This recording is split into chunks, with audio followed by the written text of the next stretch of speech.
¿Puedes imaginar el momento exacto en que la desesperación te obliga a mirar un autobús oxidado y pensar que ese pedazo de chatarra podrida es tu última esperanza? Rosa Méndez lo vivió, y lo que encontró dentro de ese cascajo abandonado no solo le salvó la vida a ella y a sus 3 hijos, sino que desató una cadena de acontecimientos que haría temblar al cacique más poderoso del pueblo y revelaría un secreto capaz de destruir a los que siempre creyeron estar por encima de la ley. Esta es la historia de una mujer que compró un autobús inútil por 200 pesos y descubrió que dentro de ese fierro viejo se escondía algo que los poderosos matarían por proteger, un hallazgo que transformaría su destino y el de toda una comunidad que durante décadas vivió bajo el yugo del miedo y la corrupción. Si esta historia te atrapa desde la primera palabra, dale like a este video y suscríbete al canal, porque lo que estás por escuchar no lo encontrarás en ningún otro lado. Es la verdad pura de una mujer que se atrevió a desafiar lo imposible. Rosa Méndez tenía 32 años cuando su mundo se derrumbó como un jacal golpeado por un huracán. Su esposo Tomás había muerto 6 meses atrás en un accidente en la obra donde trabajaba. Una viga mal asegurada le cayó encima y lo mató al instante, sin tiempo para despedidas, sin tiempo para nada. La constructora le dio 5,000 pesos de indemnización y le cerró la puerta en la cara cuando pidió más. 5,000 pesos por la vida de un hombre, por el padre de 3 niños, por el sostén de una familia. Rosa se quedó sola con Pedrito de 8 años. Lupita de 6, y el bebé Carlitos de apenas 2, 3 bocas que alimentar, y ninguna forma de hacerlo porque ella solo sabía lavar ropa ajena y hacer tortillas para vender en el mercado, pero eso no alcanzaba ni para medio kilo de frijoles al día. Vivían en un cuartito rentado en la orilla del pueblo, en el barrio de La Esperanza, que de esperanza no tenía nada más que el nombre, puras chozas de lámina y cartón donde la gente se amontonaba como podía. El dueño del cuartito era don Severiano Ruiz, un hombre gordo y cruel que tenía la mitad de las propiedades del barrio y que cobraba las rentas cada 15 días sin falta. Llegaba con su camioneta negra y su pistola al cinto, tocaba las puertas con la manaza y exigía su dinero con una sonrisa que daba más miedo que sus gritos. Rosa le rogó, le suplicó de rodillas que le diera un mes más de plazo, que sus hijos tenían hambre y que ella necesitaba tiempo para juntar el dinero de la renta. Pero don Severiano no conocía la piedad, solo conocía los billetes y el poder que le daban. Le dio 3 días para conseguir los 1,500 pesos de la renta atrasada o largarse a la calle con todo y sus escuincles, 3 días que pasaron como un suspiro amargo. Rosa tocó todas las puertas que pudo. Pidió trabajo en las tiendas, en las fondas, en las casas de los ricos, pero nadie quería contratar a una viuda con 3 hijos chiquitos. Nadie quería el compromiso de una empleada que tendría que faltar cada vez que uno de sus niños se enfermara. El tercer día llegó puntual como la muerte. Don Severiano apareció a las 8 de la mañana con 2 de sus hombres, tipos rudos con miradas de perro rabioso, que no necesitaban decir nada para que se entendiera la amenaza. Rosa no tenía el dinero, no tenía nada más que sus lágrimas y sus hijos aferrados a su falda. Pedrito, tratando de ser valiente aunque sus labios temblaban. Lupita llorando en silencio y Carlitos sin entender por qué su mamá estaba tan asustada. Don Severiano ordenó a sus hombres que sacaran todo a la calle.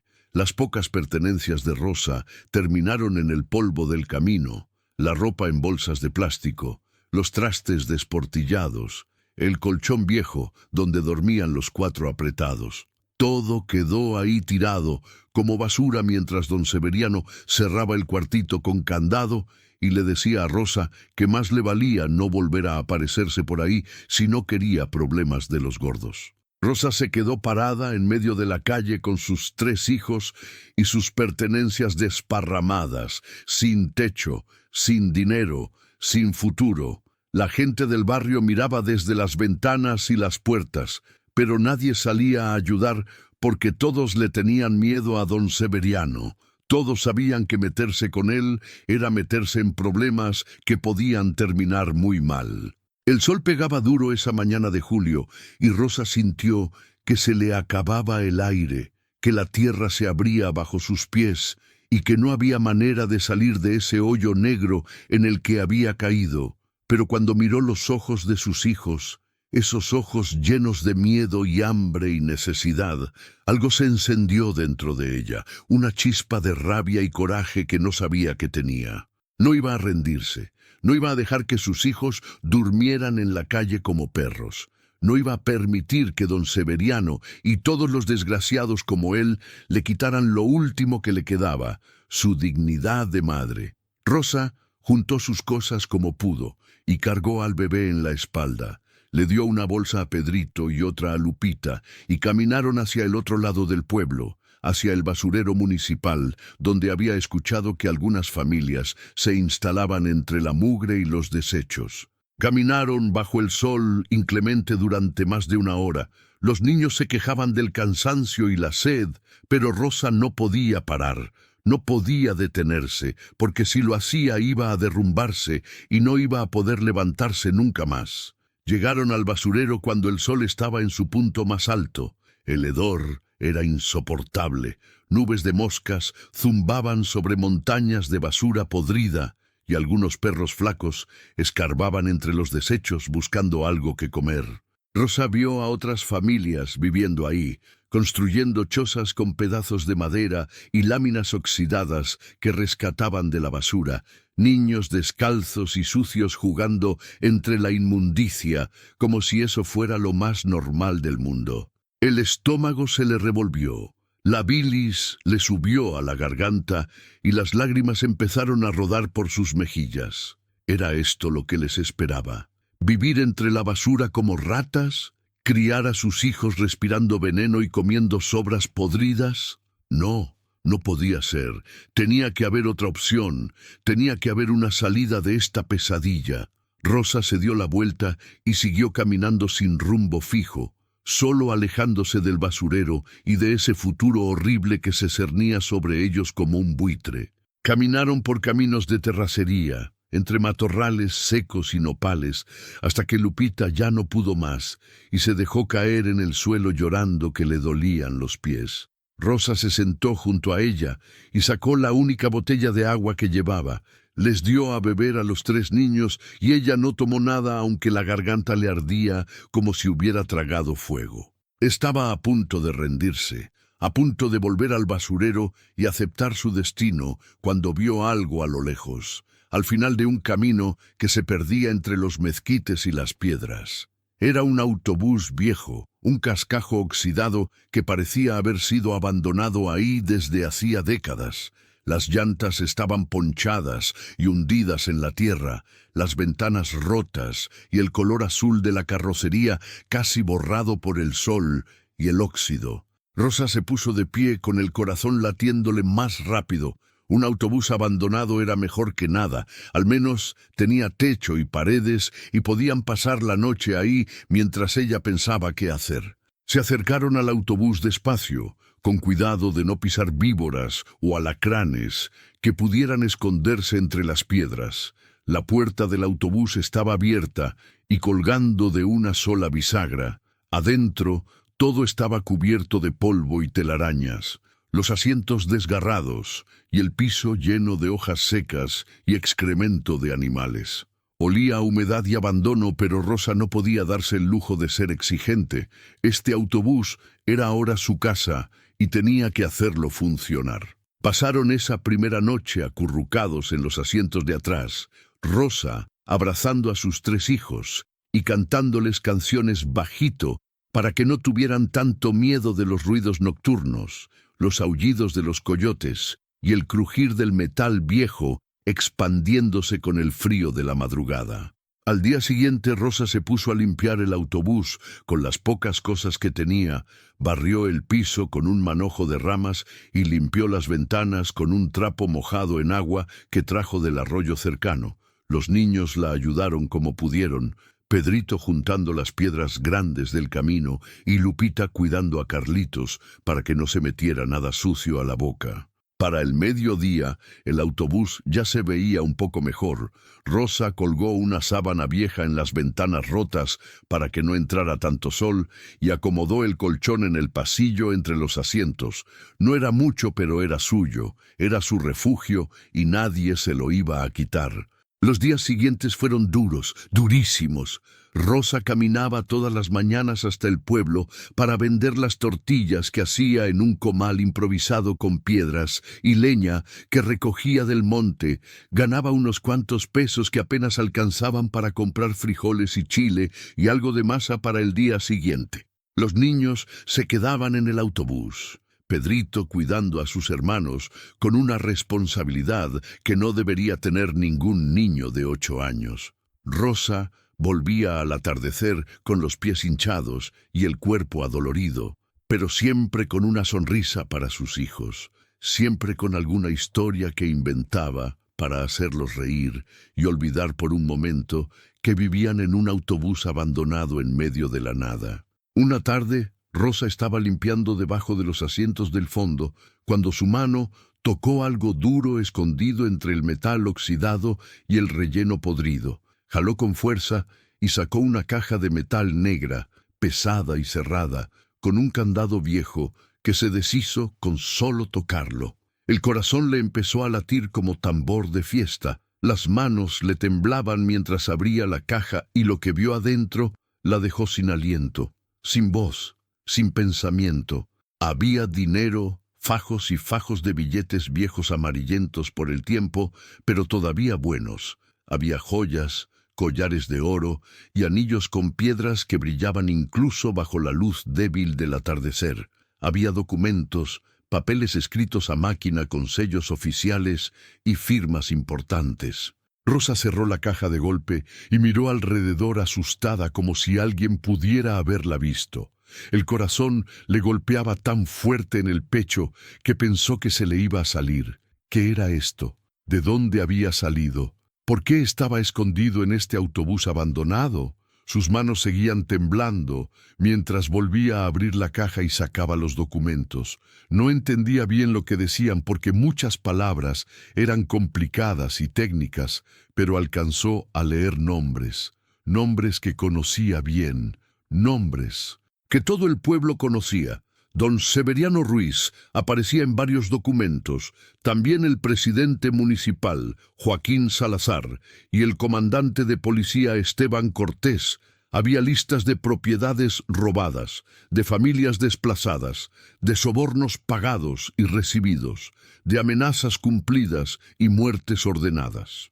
Rosa sintió que el mundo se le venía encima, que acababa de abrir la caja de Pandora y que de ahí no salía nada bueno. Estos documentos eran dinamita pura, evidencia de años de corrupción y crímenes cometidos por los hombres más poderosos del pueblo. Evidencia que si caía en las manos equivocadas o correctas podía destruir imperios enteros. ¿Qué hacía ella con esto? ¿Qué se suponía que hiciera? Entregarlos a las autoridades que eran parte del problema, venderlos al mejor postor y arriesgarse a que la mataran a ella y a sus hijos, quemarlos y olvidar que alguna vez los vio. La cabeza le daba vueltas, el miedo le apretaba el estómago, pero al mismo tiempo sentía algo más, sentía poder, sentía que por primera vez en su vida miserable tenía algo que los poderosos querían, algo que los hacía vulnerables. Rosa escondió la caja debajo del colchón y no dijo nada a sus hijos. Esa noche no pudo dormir. Se quedó despierta mirando las estrellas por las ventanas rotas del autobús y pensando en qué hacer con su hallazgo. Las horas pasaron lentas y pesadas como plomo fundido. Al amanecer ya había tomado una decisión. No iba a vender los documentos ni a entregarlos a nadie. Iba a usarlos para proteger a su familia, para asegurar que nunca más tendrían que vivir con miedo, para darles a sus hijos un futuro que no estuviera marcado por la miseria y la desesperación. Rosa guardó algunos de los documentos más comprometedores en una bolsa de plástico y fue caminando hasta el pueblo. Su destino no era el mercado, sino la casa de don Severiano Ruiz. Esa casa grande y blanca con rejas negras que estaba en el centro del pueblo como un castillo de cuento macabro. Tocó la puerta con decisión, con una firmeza que no sabía que tenía. Uno de los hombres de don Severiano abrió y la miró con desprecio. Le preguntó qué quería con tono burlón, y Rosa le respondió con voz clara que necesitaba hablar con el patrón, que era urgente y que más le valía avisarle. El hombre se rió en su cara, pero algo en los ojos de Rosa lo hizo dudar. Fue adentro y volvió 5 minutos después indicándole que pasara. Don Severiano estaba sentado en un sillón de piel en su sala, llena de muebles caros y fotos con políticos importantes. La miró con la misma sonrisa cruel de siempre y le preguntó qué se le ofrecía a la viuda, si venía a rogarle otra vez que le rentara un cuartito. Rosa no se dejó intimidar. Sacó los documentos de la bolsa y los puso sobre la mesa de centro frente a don Severiano. Vio cómo la sonrisa se le borraba de la cara, cómo los ojos se le abrían grandes y cómo la mano le temblaba cuando tomó los papeles y empezó a leerlos. El silencio que siguió fue tan pesado que Rosa sintió que le costaba respirar. Don Severiano levantó la vista y la miró con una mezcla de odio y miedo que ella jamás pensó ver en ese hombre que siempre se creyó intocable. —¿Dónde conseguiste esto? —preguntó con voz ronca, rasposa como lija, y Rosa le respondió que eso no importaba. Lo que importaba era lo que iba a hacer con el resto de los documentos que tenía guardados en un lugar seguro. Don Severiano se puso de pie tan rápido que el sillón se deslizó hacia atrás. Dio 2 pasos hacia Rosa con los puños apretados, pero ella no retrocedió ni 1 centímetro. Lo miró directo a los ojos y le dijo que si algo le pasaba a ella o a sus hijos, esos documentos llegarían a los periódicos de la capital, a las oficinas de los federales, a todos lados, y que él y sus amigos iban a terminar pudriéndose en la cárcel por el resto de sus vidas miserables. Don Severiano se quedó quieto, la mandíbula apretada y las venas del cuello hinchadas. Rosa pudo ver cómo su cerebro trabajaba a 1000 por hora buscando una salida, una forma de resolver esto sin perder el control. Finalmente, soltó el aire que había estado conteniendo y se dejó caer de nuevo en el sillón. Le preguntó qué quería, cuánto dinero quería para callarse y olvidar que alguna vez vio esos documentos. Rosa sonrió por primera vez en meses, una sonrisa amarga pero victoriosa, y le dijo que no quería dinero. Quería el terreno donde estaba estacionado el autobús en el que vivía, quería los papeles a su nombre y quería que la dejaran en paz a ella y a sus hijos para siempre, que ni él ni ninguno de sus amigos poderosos volvieran a molestarlos jamás. Don Severiano apretó los dientes, el orgullo le ardía como ácido en las venas, pero sabía que no tenía opción. Sabía que esta mujer flaca y harapienta lo tenía agarrado de los huevos y que si no hacía lo que le pedía todo su mundo, se iba a derrumbar como castillo de naipes. Aceptó, con la voz llena de veneno, pero aceptó. Le dijo que le daría el terreno, pero que más le valía mantener la boca cerrada, porque si alguna vez se le ocurría hablar, él iba a encontrar la forma de hacerla pagar. Rosa asintió, recogió los documentos de la mesa y salió de esa casa con la cabeza en alto, sintiendo por primera vez en su vida que no era una víctima, sino una luchadora, una guerrera que acababa de ganar una batalla contra el enemigo más poderoso. 3 días después, un notario llegó al autobús con los papeles del terreno. 5 hectáreas de tierra árida y pedregosa que para cualquiera no valían nada, pero para Rosa valían la libertad y la dignidad. Firmó con mano temblorosa, y cuando el notario se fue, se abrazó a sus hijos y lloró. Lloró como no había llorado desde la muerte de Tomás, pero estas lágrimas eran diferentes. Eran lágrimas de alivio y esperanza y gratitud. Los meses siguientes Rosa trabajó como nunca había trabajado en su vida. Siguió vendiendo tortillas en el mercado, pero ahora con una energía renovada, con un propósito claro: juntó peso sobre peso y con la ayuda de algunos vecinos que empezaron a confiar en ella, construyó un cuartito pequeño de bloc junto al autobús. Nada lujoso, pero sólido y seguro, un lugar donde sus hijos podían dormir sin miedo a que el techo se les cayera encima. Pedrito empezó a ir a la escuela del pueblo. Rosa caminaba con él todas las mañanas y lo recogía todas las tardes.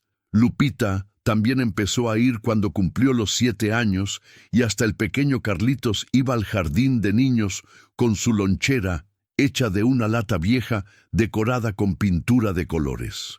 La vida no era fácil. Seguía siendo dura y llena de carencias, pero ahora había algo que antes no existía. Había esperanza, había futuro, había la certeza de que nadie les iba a quitar lo suyo porque estaba a nombre de Rosa y respaldado por el miedo de los poderosos. Don Severiano nunca volvió a acercarse. De hecho, cada vez que se cruzaban en el pueblo, él desviaba la mirada y apuraba el paso. El presidente municipal y el comandante de policía tampoco la molestaron. Todos sabían que esa viuda que vivía en un autobús abandonado tenía en sus manos el poder de destruirlos y eso la hacía intocable. Los años pasaron. Pedrito se convirtió en un joven trabajador que ayudaba a su madre en todo lo que podía. Lupita era una niña lista que sacaba las mejores calificaciones de su clase, y Carlitos crecía sano y feliz sin recordar siquiera los días horribles en que habían vivido sin techo. Rosa nunca usó el dinero ni las joyas que había encontrado en la caja. Los guardó en un lugar secreto como un seguro de vida, como la garantía de que si algún día las cosas se ponían difíciles, tendría algo con qué defenderse. Una tarde de octubre, 5 años después de haber encontrado la caja, Rosa estaba sentada en una silla de plástico frente al autobús, que ya estaba completamente restaurado, lo había pintado de azul brillante y le había puesto flores en macetas alrededor. Ya no vivían adentro, pero lo conservaba como símbolo de lo que habían sobrevivido, como recordatorio de que los peores momentos pueden convertirse en las mejores bendiciones. Pedrito se sentó junto a ella y le preguntó por qué nunca había vendido el autobús si ya no lo necesitaban. Rosa lo miró con esos ojos cansados, pero llenos de amor, y le dijo que ese autobús no era solo chatarra. Era el lugar donde habían aprendido que la dignidad no se compra ni se vende, que el coraje puede más que el dinero y que una madre es capaz de enfrentarse al mismo diablo si eso significa proteger a sus hijos. Le contó por primera vez la historia completa, lo de la caja y los documentos y el trato con don Severiano. Pedrito la escuchó en silencio, con los ojos muy abiertos, y cuando ella terminó, le dio un abrazo largo y apretado. Le dijo que era la mujer más valiente que conocía, y que cuando fuera grande, iba a cuidar de ella como ella había cuidado de ellos. Rosa sonrió. Esa sonrisa cansada pero genuina de quien ha vivido lo peor y ha salido del otro lado no sin cicatrices, pero sí con la cabeza en alto. Esa noche, mientras los niños dormían en el cuartito de bloc, Rosa volvió al autobús y se sentó en el asiento del conductor, puso las manos en el volante oxidado y cerró los ojos. Recordó aquella primera noche de terror y desesperación cuando no sabía si iban a sobrevivir. Recordó el momento en que encontró la caja y supo que su vida estaba por cambiar para siempre. Recordó la sensación de poder y miedo cuando puso esos documentos frente a don Severiano. Abrió los ojos y miró por el parabrisas roto hacia las estrellas que brillaban en el cielo negro. Sintió la presencia de Tomás a su lado, imaginó que él estaba orgulloso de lo que había logrado, de cómo había protegido a sus hijos y les había dado un futuro. Rosa no compró un autobús abandonado, compró su libertad con coraje, compró su dignidad con inteligencia, compró el futuro de sus hijos con la única arma que tenía, la verdad incómoda de los poderosos. La historia de Rosa Méndez corrió por todo el pueblo como pólvora. La gente empezó a verla diferente.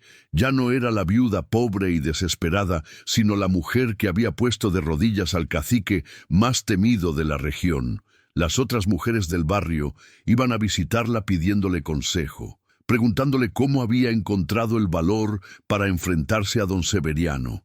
Y Rosa les decía siempre lo mismo: el valor no se encuentra, se construye día a día con cada decisión que tomas para proteger lo que amas con cada paso que das, aunque el camino esté oscuro y lleno de peligros. Don Severiano Ruiz intentó recuperar su poder varias veces en los años siguientes, intentó asustar a otras familias, intentó seguir con sus negocios turbios, pero la semilla del miedo ya había sido plantada en su corazón.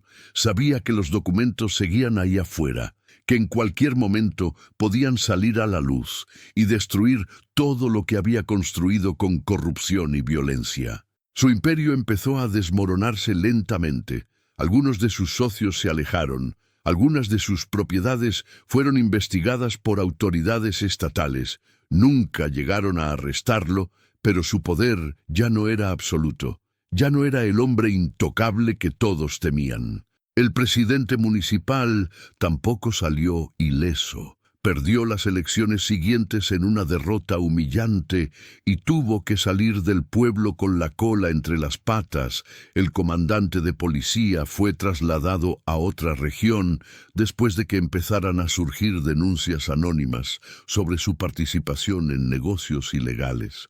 Rosa nunca confirmó ni negó haber filtrado información, pero todos sabían que ella era el origen de la caída de los tiranos locales. Se había convertido en una leyenda viviente, en un símbolo de resistencia y justicia popular. Los niños del barrio la señalaban con admiración cuando pasaba por las calles. Las abuelas contaban su historia a las nuevas generaciones como un cuento moral sobre el poder de los débiles cuando se atreven a defender lo suyo.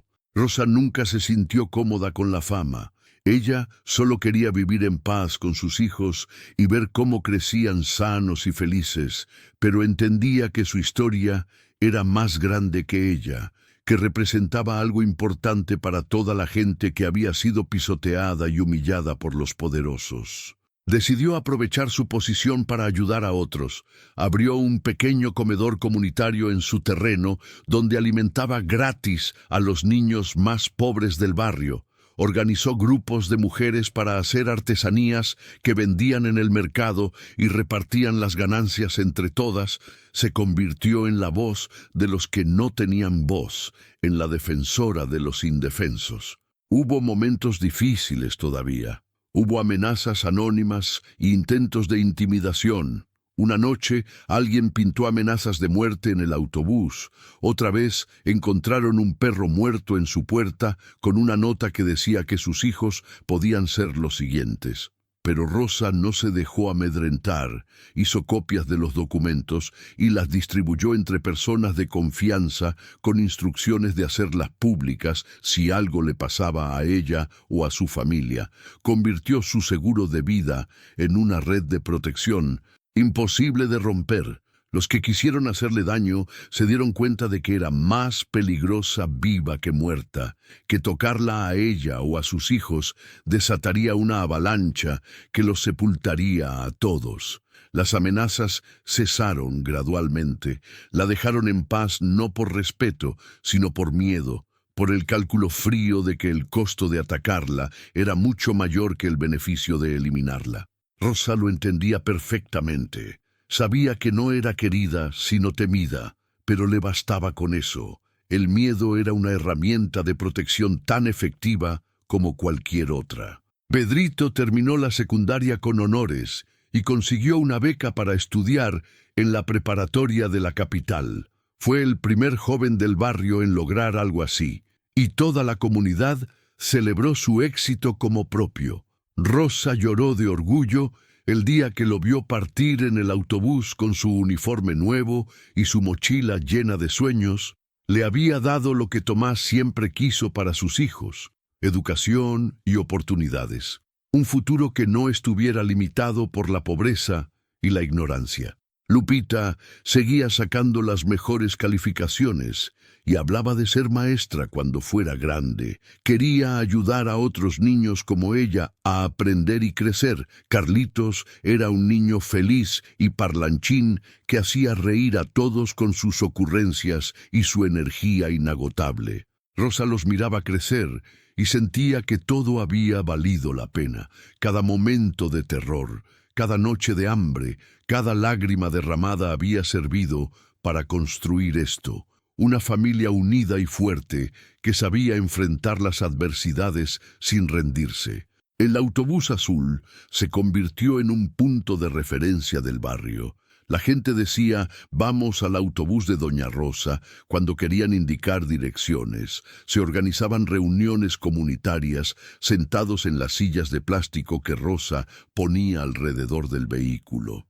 Los niños jugaban trepándose en él y imaginando que viajaban a lugares lejanos y maravillosos. Rosa lo mantenía impecable. Lo pintaba cada año y le cambiaba las flores de las macetas según la temporada.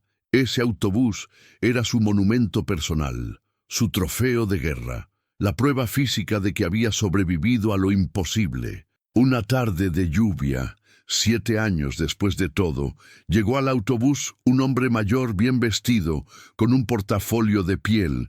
Se presentó como el licenciado Martínez y le dijo que representaba a una asociación de derechos humanos que estaba investigando casos de corrupción en la región. Habían escuchado rumores sobre documentos que probaban décadas de abusos por parte de las autoridades locales y querían saber si ella tenía información al respecto. Rosa lo miró con desconfianza al principio. Había aprendido a no confiar en extraños que llegaban con promesas bonitas, pero algo en los ojos cansados de este hombre le dijo que era honesto, que realmente quería ayudar. Le ofreció café y se sentaron en el autobús mientras la lluvia tamboriqueaba en el techo de metal.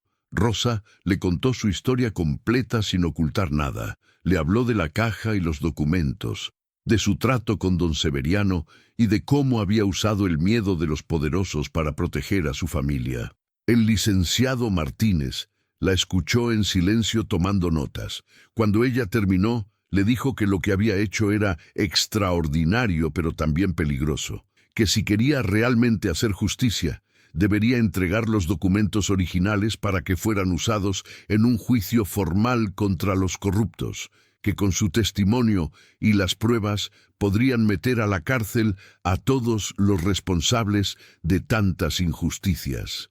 Rosa se quedó callada largo rato mirando la lluvia caer. Pensó en todo lo que había ganado y en todo lo que podría perder. Pensó en sus hijos y en su seguridad.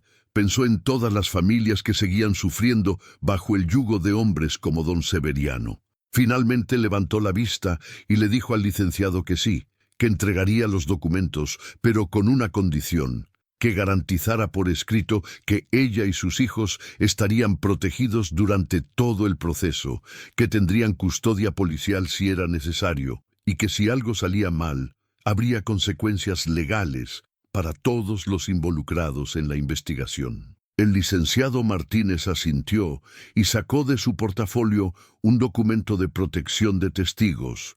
Se lo explicó punto por punto y Rosa lo leyó con cuidado antes de firmarlo. Había aprendido a no confiar en las palabras, sino en los papeles con sellos oficiales. 2 semanas después, llegó un convoy de vehículos del gobierno estatal al barrio. Agentes de investigación con chalecos antibalas y cajas de evidencia. Rosa les entregó la caja de metal con todo su contenido, los documentos, el dinero viejo, las joyas, todo excepto las copias que había distribuido y que seguirían siendo su seguro de vida hasta que el juicio terminara. Los agentes revisaron todo con meticulosidad profesional, fotografiaron cada documento y lo metieron en bolsas de evidencia numeradas. El agente a cargo le estrechó la mano a Rosa y le dijo que era una mujer muy valiente, que su testimonio iba a cambiar muchas vidas. Rosa no se sintió valiente, se sintió asustada y vulnerable. Se sintió como si hubiera abierto una caja de Pandora que ya no podía cerrar, pero también sintió algo de paz, la paz de saber que estaba haciendo lo correcto, aunque fuera peligroso. El juicio empezó 6 meses después, en la capital del estado. Fue un circo mediático que atrajo periodistas de todo el país. Rosa tuvo que testificar durante 3 días consecutivos, contando una y otra vez la historia de cómo había encontrado los documentos y cómo los había usado para proteger a su familia. Los abogados defensores trataron de destruir su credibilidad. La acusaron de ser una mentirosa y una oportunista que había fabricado evidencia para vengarse de don Severiano. Pero los documentos hablaban por sí mismos, eran reales y verificables, y revelaban una red de corrupción que abarcaba décadas y docenas de personas. Don Severiano Ruiz fue encontrado culpable de fraude, extorsión, despojo ilegal y asociación delictuosa. Lo sentenciaron a 25 años de prisión sin posibilidad de libertad anticipada.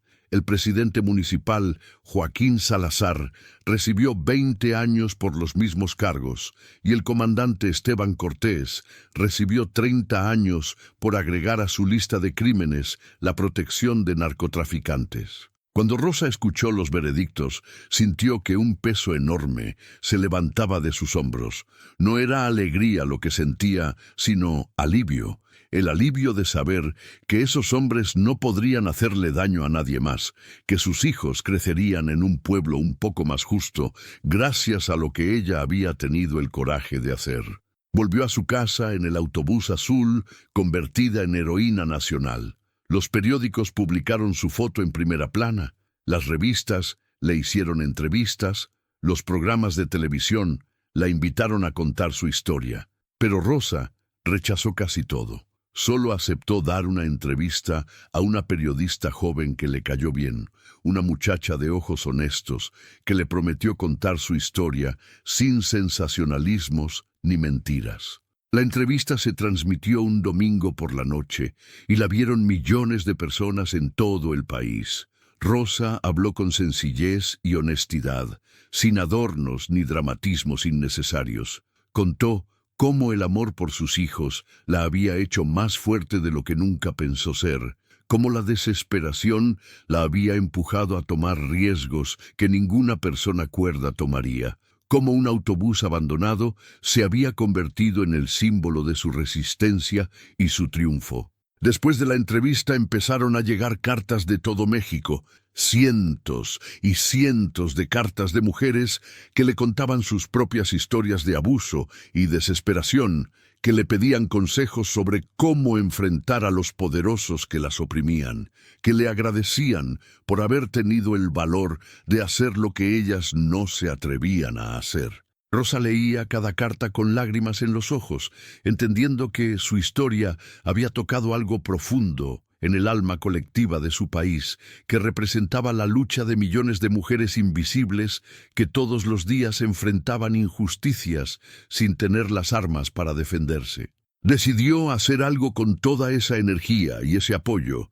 Fundó una organización que llamó Autobús de la Esperanza, dedicada a ayudar a mujeres en situación de violencia o despojo, conseguir asesoría legal gratuita y crear redes de apoyo comunitario. La organización creció rápido, capítulos se abrieron en otros estados, abogados voluntarios se sumaron a la causa, psicólogos ofrecieron terapia gratuita a las víctimas, todo coordinado desde aquel autobús azul que ahora tenía una placa en la puerta que decía: «Aquí empezó todo, aquí empieza tu libertad».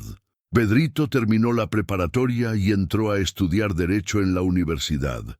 Quería ser abogado para defender a gente como su madre, para usar la ley como arma contra los injustos.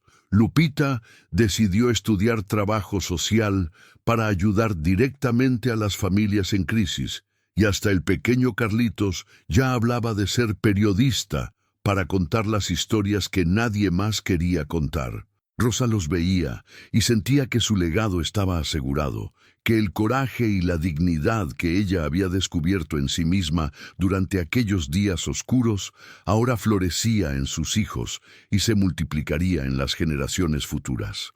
El barrio de La Esperanza cambió completamente. Ya no era el lugar miserable y olvidado donde las familias se amontonaban en chozas de lámina.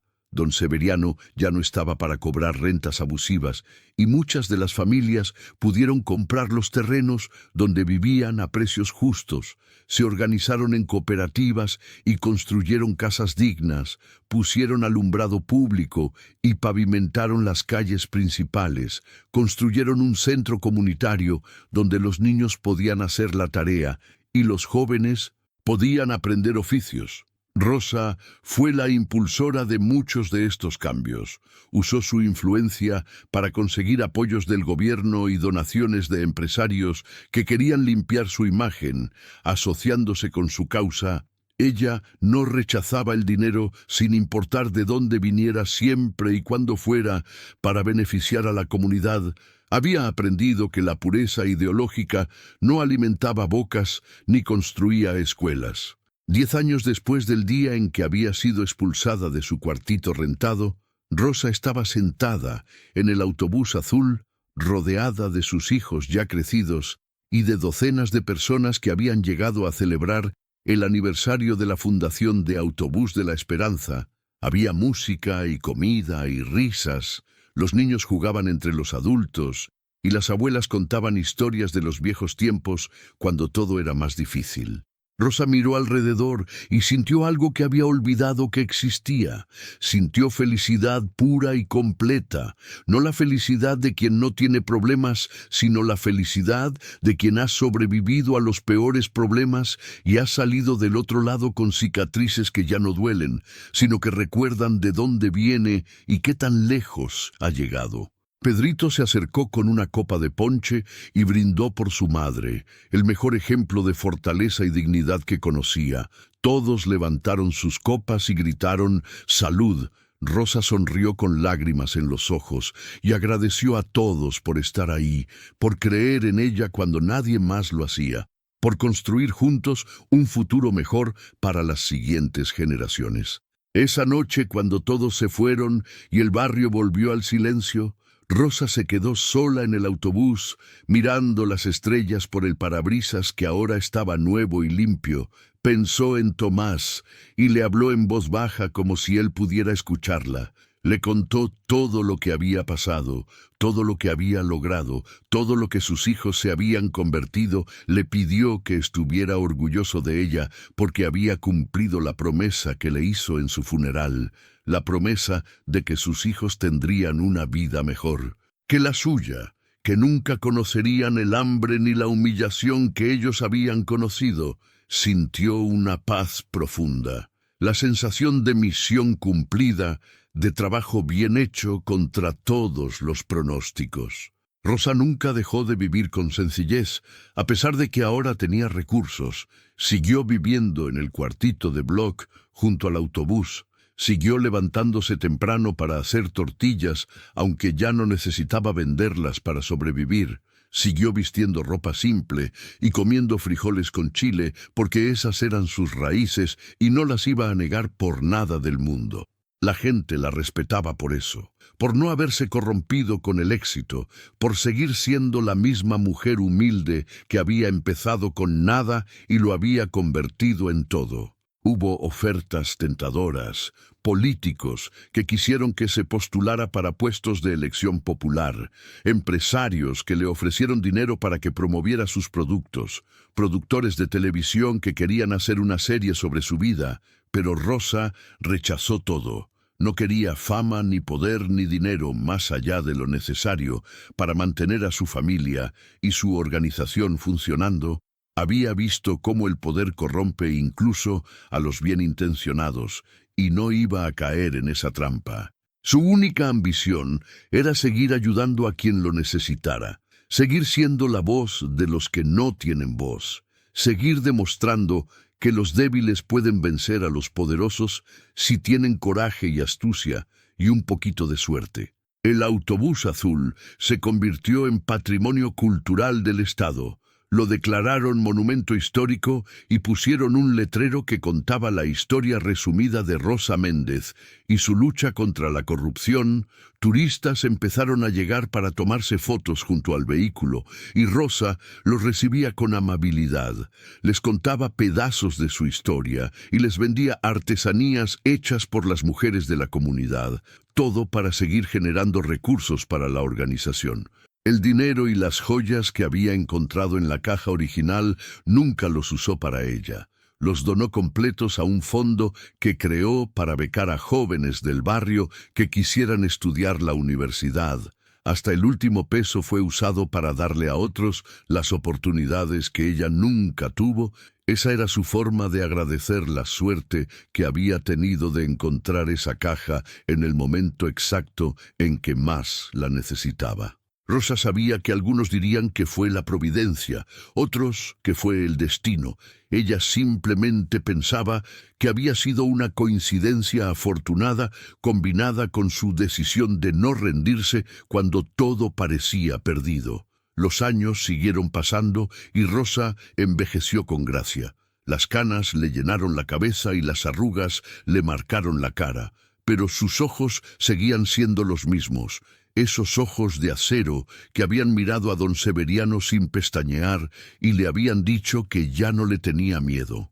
Pedrito se recibió de abogado y empezó a trabajar en la organización de su madre, defendiendo casos de despojo y abuso. Lupita se hizo trabajadora social y coordinaba los programas de apoyo comunitario.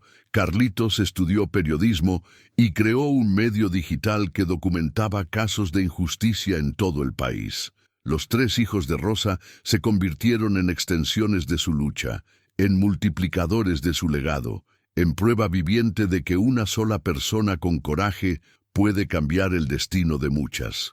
Rosa los miraba trabajar y sentía que ya podía descansar tranquila, que su misión estaba cumplida y el futuro estaba en buenas manos. A los 65 años, Rosa enfermó de algo que los doctores no supieron explicar bien, una fatiga profunda que no se iba con descanso, dolores en los huesos que ninguna medicina aliviaba, el cuerpo cobrando factura por todos los años de trabajo duro y estrés y noches sin dormir.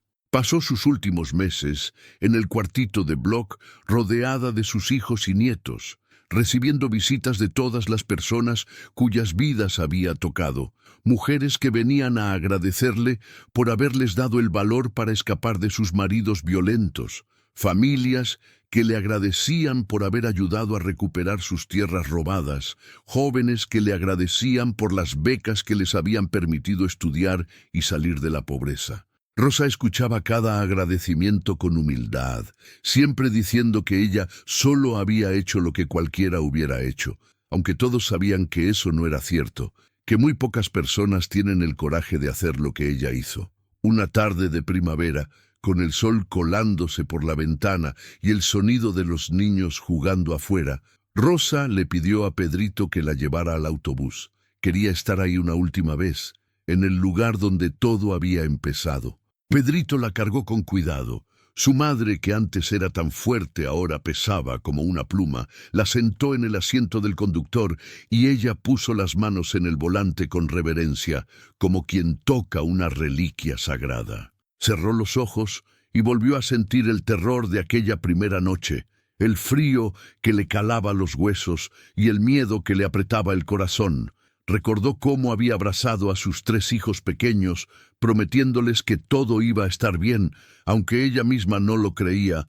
Recordó el momento en que encontró la caja y supo que su vida estaba por cambiar para siempre.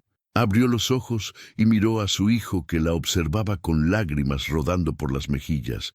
Le sonrió y le dijo que no estuviera triste, que había vivido una vida plena y significativa, que había visto a sus hijos crecer y convertirse en personas de bien, que había ayudado a cientos de familias a encontrar justicia y dignidad, que no podía pedir más que eso. Le hizo prometer que cuidarían del autobús, que lo mantendrían como símbolo de esperanza para todos los que llegaran después, desesperados y sin opciones, que nunca olvidaran de dónde venían y cuánto habían tenido que luchar para llegar a donde estaban. Pedrito le prometió entre sollozos que así sería, que el autobús seguiría ahí para siempre, recordándole a todos que los milagros existen cuando uno tiene el coraje de crearlos. Rosa murió esa misma noche, en su cama del cuartito de Bloch, rodeada de sus 3 hijos que le cantaban las mismas canciones que ella les cantaba cuando eran pequeños y tenían miedo en las noches oscuras del autobús. Murió en paz, con una sonrisa en los labios, sabiendo que había cumplido su propósito en esta tierra, que había sido una buena madre y una buena luchadora social, y una buena persona a pesar de todas las tentaciones de volverse amarga y vengativa. Su funeral fue multitudinario. Miles de personas llegaron de todo el país para despedirla. El cortejo fúnebre pasó frente al autobús azul que estaba cubierto de flores y velas. La gente aplaudía y lloraba al mismo tiempo, celebrando una vida extraordinaria que había comenzado en la miseria más absoluta y había terminado en la dignidad más completa. Enterraron a Rosa en el terreno junto al autobús, bajo un árbol de mezquite que ella había plantado años atrás. La tumba es sencilla, solo una cruz de madera con su nombre y las fechas de nacimiento y muerte, pero todos los días llegan personas a dejar flores y a contar sus historias frente a esa tumba, como si Rosa todavía pudiera escucharlos y darles el consejo sabio que siempre tenía para los que sufrían. El autobús sigue ahí, convertido en museo y centro comunitario. Las paredes interiores están cubiertas de fotos que cuentan la historia de Rosa desde el principio hasta el final. Hay ejemplares de los documentos que encontró protegidos en vitrinas de cristal. Hay recortes de periódicos sobre el juicio y la condena de los corruptos. Hay cartas de agradecimiento de las familias que ayudó y diplomas honoríficos de universidades que reconocieron su labor. Pedrito es ahora el director de Autobús de la Esperanza. Ha expandido la organización a 20 estados del país. Lupita coordina una red de refugios para mujeres víctimas de violencia. Carlitos ganó premios de periodismo por sus investigaciones sobre corrupción y abuso de poder. Los 3 siguen viviendo con la misma sencillez que su madre les enseñó. Siguen trabajando incansablemente por las causas que ella defendió. Siguen siendo prueba viviente de que el legado de una persona no se mide en dinero ni en fama, sino en las vidas que tocó y cambió para bien. Don Severiano Ruiz murió en la cárcel 5 años después de ser condenado. Un infarto lo mató mientras dormía.